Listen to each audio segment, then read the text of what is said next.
নমস্কাৰ, মই ৰঞ্জন চৌধুৰী। কংগ্ৰেছৰ আটাইতকৈ ডাঙৰ শত্ৰু কোন? এনেই চিধা ক'বলৈ গ'লেতো মানে কংগ্ৰেছ নিজেই। তেতিয়া জলজন্ত উদাহৰণ হ'ল ধৰি লওক অসম। মই বাকী ৰাজ্যবিলাক বাদ দিছোঁ, কাৰণ জাষ্ট অসমটো বুজাত আপোনালোকৰ সুবিধা হ'ব। সঁচা অৰ্থত কওকচোন বাৰু, আজি কি ইয়াত কংগ্ৰেছৰ চৰকাৰ চলি আছে না বিজেপি চৰকাৰ চলি আছে? কোনবিলাকে চলাই আছে যিবিলাক কংগ্ৰেছত আছিলে? এইটো হ'লকে এনেই চিম্পুল এটা কথা যে কংগ্ৰেছৰ আটাইতকৈ ডাঙৰ শত্ৰু হ'লকে কংগ্ৰেছ নিজেই। কংগ্ৰেছটো নিজে নহয়, কংগ্ৰেছ ঠিকেই আছে। কংগ্ৰেছৰ এই নেতাবিলাক যিবিলাক ধান্দাবাজ থাকে, সেইটোৱে, বেলেগ আৰু কোনো ষ্টৰী নাই। এতিয়া শেহতীয়াকৈ আমাৰ দিল্লী সৰ্বোচ্চ ন্যায়ালয়ৰ মানে ছিনিয়ৰ এডভকেট, আৰু তেওঁ জানে আৰু প্ৰশান্ত ভূষণ, যে ৰিনাউণ্ড ফিগাৰ, তেওঁ সদ্যহতে এটা বস্তু স্বীকাৰ কৰিছে। এয়া হ'লগৈ যে এই আন্না হাজাৰেৰ যি আন্দোলন, এই আন্দোলনত তেওঁ মানে একজন মানে অন্যতম ব্যক্তি আছিলে, যি নেতৃত্ব তেখেতেও আছিলে। সেইটোৰ নেতৃত্ব, স্ক্ৰিপ্টবিলাক বনোৱা, কেনেকৈ কি হ'ব নহ'ব, তাৰ ৰণনীতি। এতিয়া শেহতীয়াকৈ তেওঁ অনুভৱ কৰিছে আৰু প্ৰকাশ কৰিছে ৰাজহুৱাকৈ যে না, এইটো মানে মই বৰ ভুল হৈছিলে, তো গতিকে সেইকাৰণে মই দুখ প্ৰকাশ কৰিছোঁ। এতিয়া মই অনুভৱ কৰিব পাৰিছোঁ যে এই আন্দোলনটো আচলতে বিজেপি আৰু RSSৰ দ্বাৰাহে পৰিচালিত হৈছিলে, আৰু মনমোহন সিঙৰ নিচিনা নেতা মানে গাদীচ্যুত কৰাৰ কাৰণে এই কাৰবাৰটো হৈছিল। আৰু যিবিলাক স্কেমৰ কথা সেইটো সময়ত খুব বেছি টিভিত হুলস্থুল কৰা হৈছিলে, মানুহৰ মন মগজুত সোমোৱা হৈছিল। পিছত দেখা গ'ল যে সৰহভাগ স্কেম, যোনটো প্ৰভাগাণ্ডা হৈছিলে, স্কেমবিলাক কিন্তু তেনেকৈ প্ৰমাণ কৰিব পৰা নাই। যদিও বিজেপি চৰকাৰ আহিলে, অহাৰ পিছতো আল্টিমেটলি কৰিব পৰা নাই। কোৰ্ট, CBI, ED তেওঁলোকৰ নিয়ন্ত্ৰণত থকা স্বত্বেও। আপোনালোকৰ নিশ্চয় এটা কথা মনত আছে, মোদী 2014ত এটা ভাষণত এটা কথা কৈছিলে কি, জামাই ৰাজা মানে প্ৰিয়ংকাৰ স্বামীৰ কথা কৈ আছিলে যে জামাই ৰাজা আপকো ভি জেল জানা পড়েগা চাক্কি পিচিং। চবে খুব ক্লেপ মাৰি আছিলে। যদি কথাটো তেনেকুৱাই আছিলে, আজি 12 বছৰ হ'ল ৰবাৰ্ট বাদ্ৰা আজিকোপতি জেললৈ কিয় যোৱা নাই? কিয় জেললৈ যোৱা? তেওঁতো যাব লাগিছিলে। কথাটো কি হৈছে? ডাল মে কালা হে না পুৰা ডালি কালা হে? তাৰপিছতে যদি ইয়াৰ সঠিক যদি আপুনি মূল্যায়ন কৰিবলৈ যায়, এয়া এনেকুৱাই। চাওক, মোদীটো তেওঁৰ প্ৰথম এটা ইণ্টাৰভিউত কৈছিলে যে মইতো 9 পাছ, আৰু মই এতিয়াৰ পৰা ক'বলৈ ষ্টাৰ্ট কৰিছোঁ মই 9 ফেইল মানুহ। কাৰণ 9 পাছ যদি এনেকুৱাকৈ পাইছে, তো মই 9 ফেইল বুলিয়ে ক'ব লাগিব। কাৰণ মই 9 পাছ বুলি ক'ম, তাৰপিছত আৰু বহুত কিবা কিবি স্কেম ওলাব নহয়। এতিয়া এটা বস্তু জানি থ'ব যে কংগ্ৰেছৰ এগেইনষ্টত দেশ স্বাধীন হোৱাৰ পিছৰ পৰা আজিকোপতি যিমান আন্দোলন হৈছে, প্ৰতিটা আন্দোলনৰ বেকত কিন্তু RSS, বিজেপি আছে আৰু আমেৰিকা যুক্তৰাষ্ট্ৰ আছে। এতিয়া চাওক, এই যে মোদীক যে যি টি কৈছে, ট্ৰাম্পে ধমকি দিয়ে, মানে একদম কোনো ইজ্জত নাইকিয়া কৰি দিলে মানুহটোক। এইবাৰ পাকিস্তানৰ লগতো যি ইণ্ডিয়াৰ যুদ্ধ, তথাকথিত যুদ্ধ, অপাৰেশ্যন সিন্দুৰ, তেওঁ 100 বাৰতকৈ বেছিবাৰ কৈছে যে এই ইণ্ডিয়া পাকিস্তানৰ যুদ্ধ মোৰ মধ্যস্থতাত এইটো ৰখি গ'ল। সেইটোক আজিকোপতি কিন্তু মোদীয়ে কোনো কাউণ্টাৰ দিয়া নাই। ইন্দিৰা গান্ধীৰ কথাটো বাদেই দিয়ক, একদম ফালি দিলে হয়। ইন্দিৰা গান্ধী যেতিয়া বাংলাদেশ স্বাধীন কৰিছিলে, তেতিয়া আমেৰিকাৰ প্ৰেচিডেণ্টক কি উত্তৰ দিছিলে আপোনালোকে গুগলত চাব। আৰু যিজন মানে একেবাৰে নিমাত মানে মনমোহন সিঙৰ সময়ছোৱাটো চাওক। আজি মনমোহন সিঙৰ নিচিনা মানুহ যদি প্ৰধানমন্ত্ৰী হৈ থকা হ'লে আমেৰিকাৰ ৰাষ্ট্ৰপতিৰ কিন্তু প্ৰত্যুত্তৰ দিলে হয়, কিন্তু তেখেতে দিয়া নাই। প্ৰতিটা আন্দোলন আপোনাৰ এই অকল আন্না হাজাৰে মুভমেণ্ট নহয়, তেতিয়া এনেকুৱা এটা লাগিছিলে না এইটো দ্বিতীয় গান্ধী পইদা হৈছে। এইটো দ্বিতীয় গান্ধী নহয়।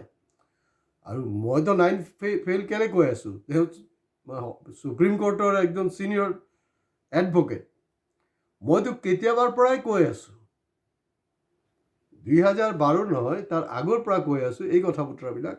এতিয়া চাওক, জয়প্ৰকাশ নাৰায়ণৰ নেতৃত্বত যি আন্দোলন হৈছিলে, আন্দোলনৰ প্ৰয়োজন আছিলে সেইটো বেলেগ কথা। তেতিয়া আপোনাৰ হেৰি হৈ আছিলে ইমাৰ্জেঞ্চি, ঘোষিত ইমাৰ্জেঞ্চি। কিন্তু যোৱা 12টা বছৰ আপোনালোকে কওকচোন বাৰু, অঘোষিত ইমাৰ্জেঞ্চি চলি থকা নাই নেকি দেশত? সব ক্ষেত্ৰতে অঘোষিত হৈছে। তাহাঁতি যেনেকৈ চলাব বিচাৰিছে সেনেকৈ চলিছে। CBI, ED, কোৰ্ট সব মানে তেওঁলোকে জেপত ভৰাই থৈ দিছে। এইটো অঘোষিত। আৰু এই অঘোষিত কথাটো 2015ত কিন্তু আপোনাৰ এই কি বুলি কয় LK আদবানী ডাঙৰীয়া কিন্তু এই কথাটো কৈছিলে। এতিয়া সুব্ৰমণিয়াম স্বামীৰ কথা বতৰাবিলাক শুনিব, তেওঁৰ ইণ্টাৰভিউবিলাক শুনিব, তেতিয়া মোদী সম্পৰ্কে বহুত বেছি বিস্তৃত আপোনালোকে গম পাব। এই যে চাইনাৰ এগেইনষ্টত এই বয়কট চাইনিজ প্ৰডাক্ট বহুত কিবা কিবি হ'ল নহয়। চাওক, আমেৰিকা যেনেকৈ কংগ্ৰেছৰ মানে বৰবাদী বিচাৰে, চাইনাও কিন্তু বিচাৰে, সেই তুলনাত কম। আৰু এতিয়া শেহতীয়াকৈ ঘটনাটো এনেকুৱা যে আমি জানিব পাৰিছোঁ, এইটো ওলাই আছে কথাবিলাক,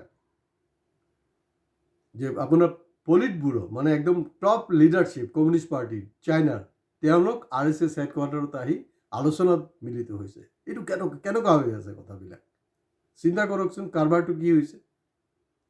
RSS হেডকোৱাৰ্টাৰত চাইনাৰ কমিউনিষ্ট পাৰ্টিৰ টপ লিডাৰশ্বিপ পলিট ব্যুৰ' আহিছে।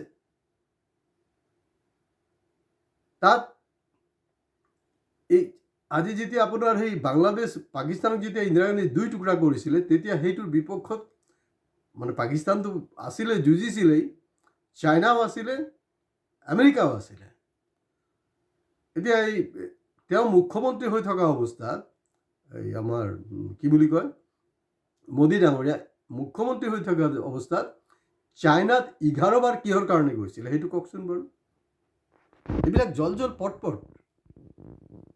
এতিয়া আহিলে আমাৰ অখিল গগৈৰ কথাটো। অখিল গগৈৰ এতিয়া যোগেন্দ্ৰ যাদৱ আৰু একজন কিবা এনভাইৰমেণ্টেলিষ্ট আছিলে, কিবা মহিলাগৰাকী, মই তেওঁৰ নামো পাহৰিছোঁ, তেওঁলোকে আহি শিৱসাগৰত অখিল গগৈৰ কাৰণে মানে তেওঁৰ ইলেকশ্যনৰ ফেভাৰত তেওঁলোকে কেম্পেইনিং কৰিছিলে। কিন্তু শেহতীয়াকৈ প্ৰশান্ত ভূষণে সেইটো মানে স্বীকাৰ কৰাৰ পিছত মেধা পাটকাৰ বা যোগেন্দ্ৰ যাদৱ, যিবিলাকক মানে ইয়াত মানে নাগৰিক সভা, নাগৰিক মঞ্চ আদি মিটিং মাটাং কৰে, এই যে জ্ঞানী মানুহবিলাক আছে, তেওঁলোক ক'ব নেকি? তেওঁলোকে কি ক'ব যে না অখিল গগৈ হেৰি কৰাটো বেয়া, ভুল হৈছিলে? কাৰণ অখিল গগৈ বহু আৰম্ভণিৰ পৰা কিন্তু অখিল গগৈ কংগ্ৰেছৰ বিৰুদ্ধতে কাম কৰি আছিলে। আজি কপতি এওঁ বিজেপিৰ এগেইনষ্টত কোনো কামেই কৰা নাই। তেওঁৰ মুখত কিবা এটা কৈ আছে, কাম কৰি আছে বেলেগ কিবা এটা।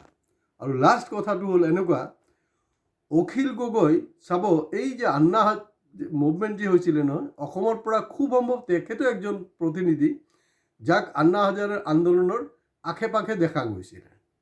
তেওঁ ছাবজেক্ট নাছিলে, যে আশে পাশে দেখা গৈছিলে।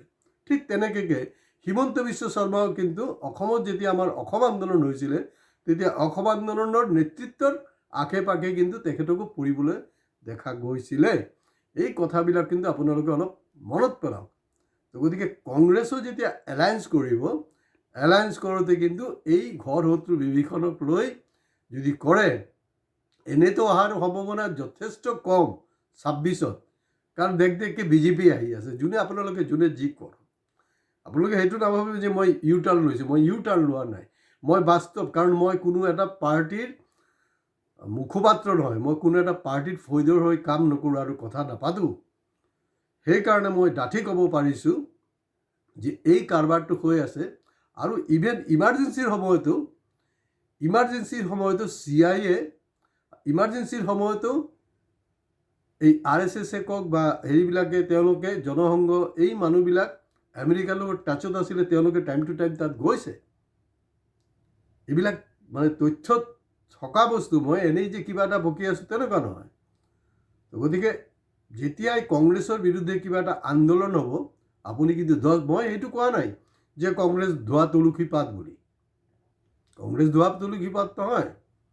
কংগ্ৰেছ যদি চোৰ, তেতিয়াহ'লে কিন্তু বিজেপি ডকাইত। এই বস্তুটো আপোনালোকে মগজত সোমাই লওক। তো গতিকে আমাৰ যে ইয়াত বহি আছে আৰু একজন অখিল গগৈ, তাকো ভালকৈ চিনি পাব দিয়া দৰকাৰ। কাৰণ অখিল গগৈৰ যে উত্থান, এই উত্থানৰ আঁৰত কিন্তু হিমন্ত বিশ্ব শৰ্মাও আছে। আজি ইয়াতে শেষ কৰিছোঁ। ভিডিঅ' ভাল লাগিলে শ্বেয়াৰ কৰিব, লাইক, কমেণ্টছ আৰু প্লিজ ছাবস্ক্ৰাইব কৰিবলৈ নাপাহৰিব।